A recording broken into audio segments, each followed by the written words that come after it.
Hey guys, welcome to another book haul. I was wanting to film a video today, feeling a little bit like blah. I'm like, what kind of video should I film? Oh yes, what makes me always feel better is a book haul. And I generally just have a stack of books for my next haul. And so I have a bunch of books to share with you today. I've got 2 from a thrift store, 4 from a little free library, if I got this piles right, and then, like always, a ton from a book outlet. Whenever I share a book haul, I try to leave my book outlet referral link in the description because you can save $5 off of your first order if you've never ordered from there before, and then I get $5 towards my next order. And whether or not you guys use my link, I'm going to keep purchasing books from there because there's always a bunch that I want. Even right after I placed my last order, there's always more books that keep getting added to the cart. So let's just start with the 2 that I bought from the thrift store. The first one is the Nancy Drew, The Clue of the Whistling Bagpipes. This is number 41.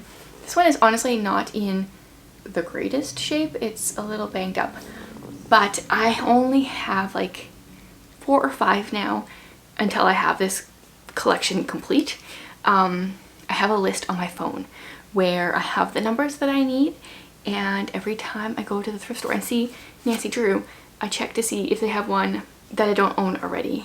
And this one was one on the list and they had it, and there was actually a few on Book Outlet recently as well, but I think those went out of stock before I placed an order, so that's too bad.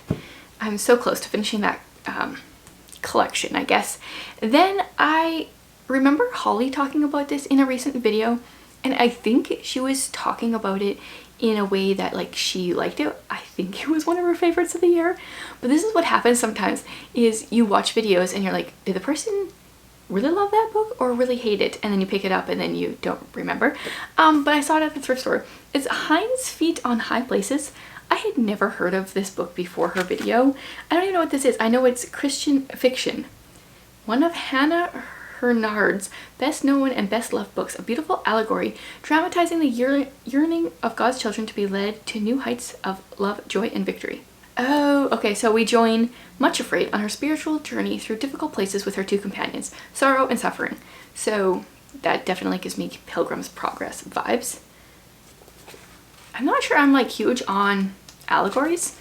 I've read some, and yeah, whatever, we'll see. And then I should, well, either Holly, you let me know, did you love this book or not? Or I will go back to your video and try to figure out what it was. Either way, I got it. Then I got 4 books from Little Free Libraries recently. The first one is book number 44, The Haunted Fort of the Hardy Boys. I actually don't even know if I own this one already. I own like 5 Hardy Boys, and I'm debating whether or not I'm collecting them all like I have the Nancy Drew. I think I should, because my son seems to be really big into mysteries, even more so than my daughter. The Nancy Drew is more, I mean, my daughter actually owns most of the books. They're mostly hers, but I feel like I'm a little bit more interested than she is. My son, I think, would be more interested in the series even than her. Yeah, so I grabbed it at a Little Free Library. Then I also found The Picture of Dorian Gray. I want to read this. I believe this is on one of my classics to read before I die, and so I picked it up. I know that Tiffany really enjoyed it a while ago when she read it, and I'm pretty sure she's enjoyed some other Oscar Wilde books since then. So it's pretty short, 192 pages with teeny tiny vintage font, so there's that one. And then I found The Visitation by Frank Peretti. This one, I don't know when it was published because I don't think I've ever heard of this one. 1999. I thought I had read all of his books in high school that had been released to that point, but apparently not. I didn't even read what this one was about. I was just like, a Frank Peretti I haven't read, grab it. It's a sleepy eastern Washington wheat town of Antioch has suddenly become a gateway for the supernatural, from sightings of angels and messianic images to a weeping crucifix. Then a self-proclaimed prophet mysteriously appears with an astonishing message. So, astounding message. That sounds very much like Frank Peretti's other books. I love The Oath, and I want to reread the ones that I keep saying I want to reread. I'm totally blanking on the names. Piercing the Darkness and This Present Darkness. Loved those in high school as well. So there's one of his that I haven't read. Then I found Percy Jackson and the Olympians. Not really surprising that I found this at a little free library. They're there often. This one is really for my daughter because she has started to read the series. I read this book before BookTube, and I just remember knowing that like it wasn't for me, but I'm also not really big into like fantasy, so I think my daughter might like the series a little bit more. Okay, now we're moving on to the big stack, which is the book outlet stack. I think the first thing I'll start with is the one that's on the very bottom.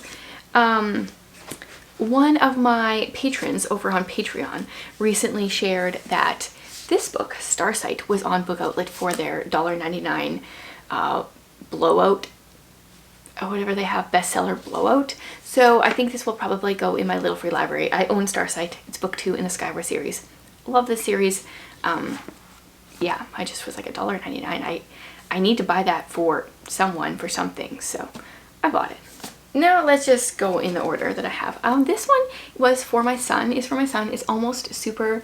This is a kind of like superhero-ish book. He has listened to the audiobook multiple times. I'll read the back because it's pretty good. On February 29th at 4:23 p.m., everyone in the Bailey family over the age of 12 gets a superpower. No one knows why, and no one questions it. All the Baileys know is that it's their duty to protect the world from those evil supervillainous Johnsons. But two of the kids, when they get their superpowers, the powers are duds. Rafter can light matches on polyester, and Benny can turn his innie belly button into an outie. How is Rafter supposed to defeat his algebra class nemesis, Juanita Johnson, now?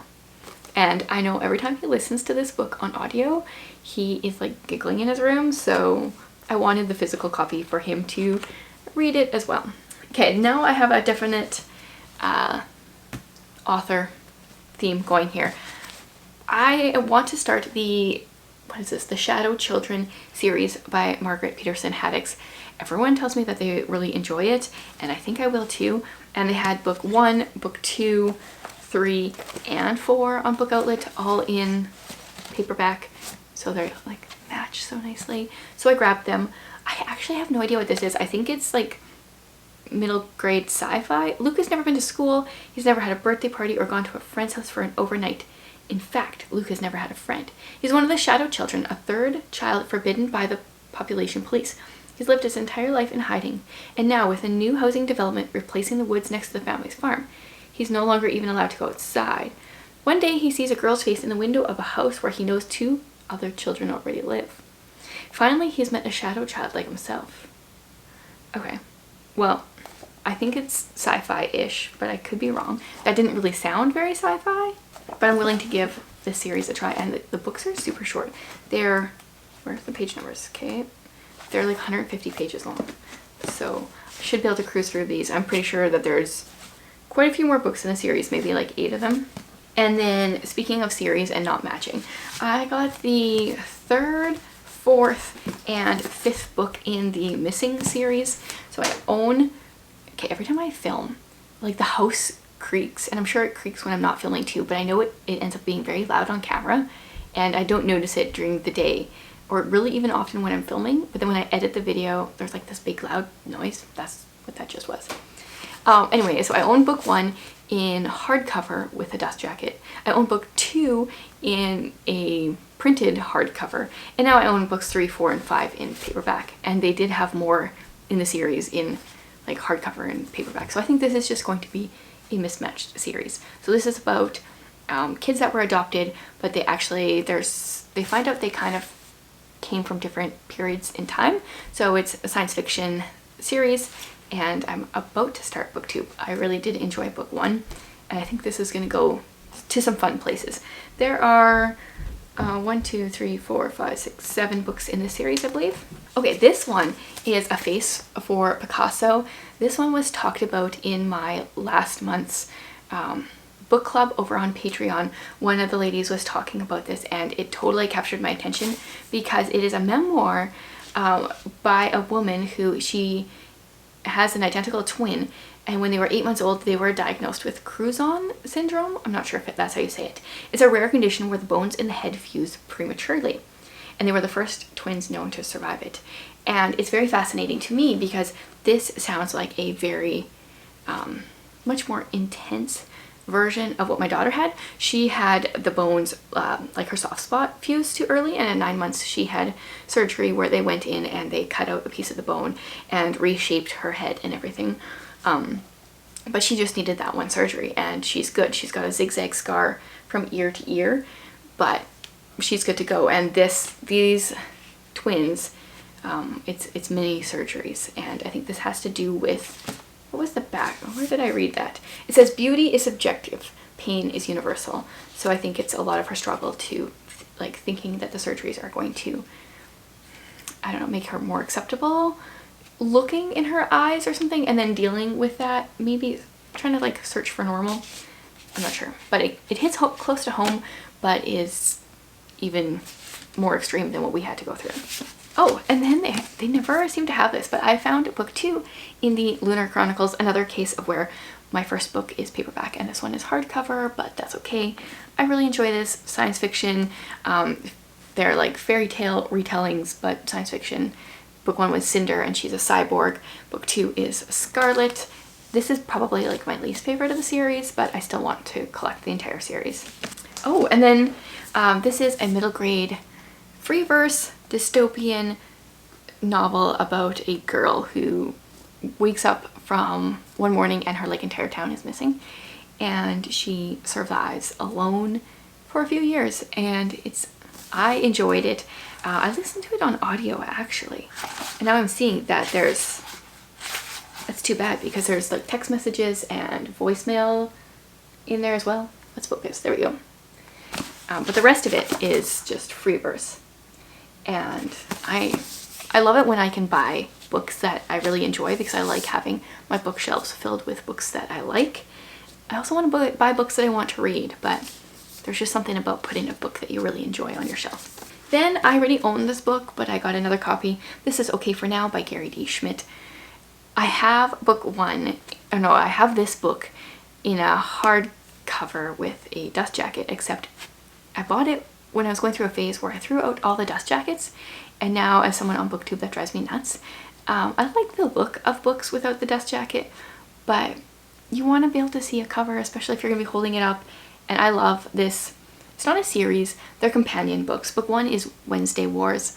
I got that in a book haul fairly recently.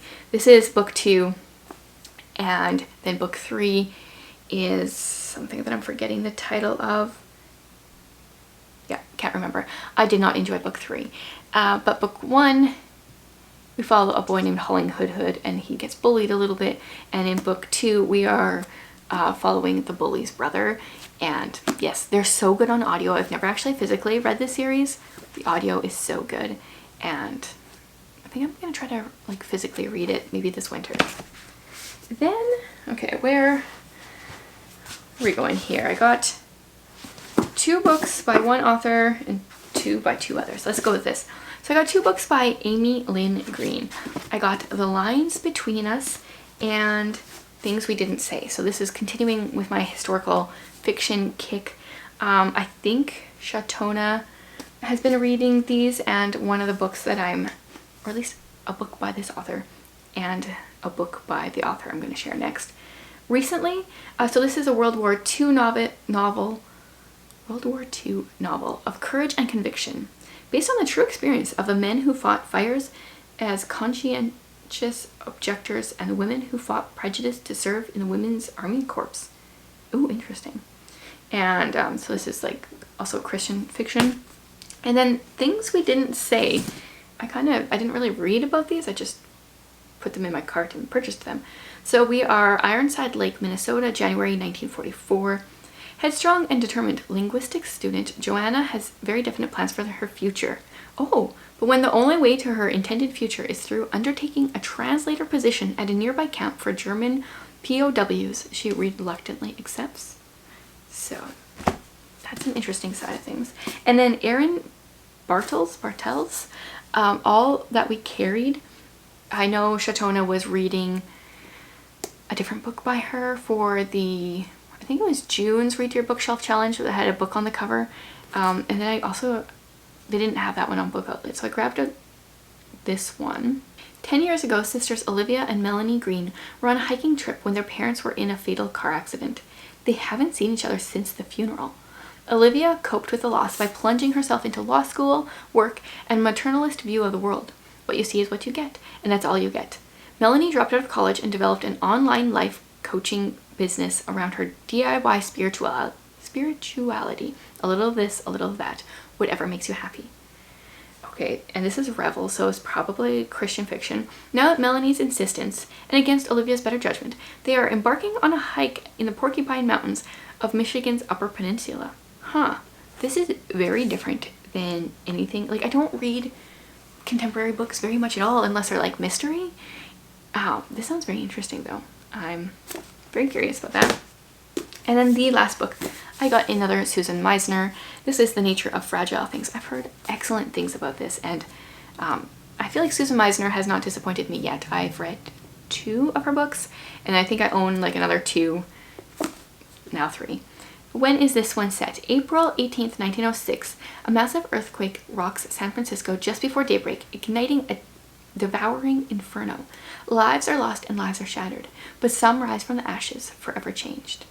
So we're following Sophia, who's a young Irish immigrant. Oh, she answers a mail order bride ad and agrees to marry a man she knows nothing about. A San Francisco widower and his silent 5-year-old daughter. That could be interesting. I feel like that could be like really cheesy depending on the author, but I feel like Susan Meisner, I trust her, so I think it will be really good. So, yeah, more books. See, I feel better already just even talking about all the books that I bought and I'm excited to dive into. Let me know if you've read any of these, what I should dive into first. Definitely if you like, well, I was gonna say if you like middle grade. This is, I would say, upper middle grade, close to YA. Definitely check out the Gary D. Schmidt Wednesday Wars and then this book. And another one I want to recommend for sure is Alone. If you like middle grade, that will like, doesn't feel like it's necessarily written for middle grade, although my daughter, who is almost 12, really enjoys these books as well. And I think she enjoyed this one. I can't remember if she read this one or not. Highly recommend these. So let me know what I should read first out of the stack.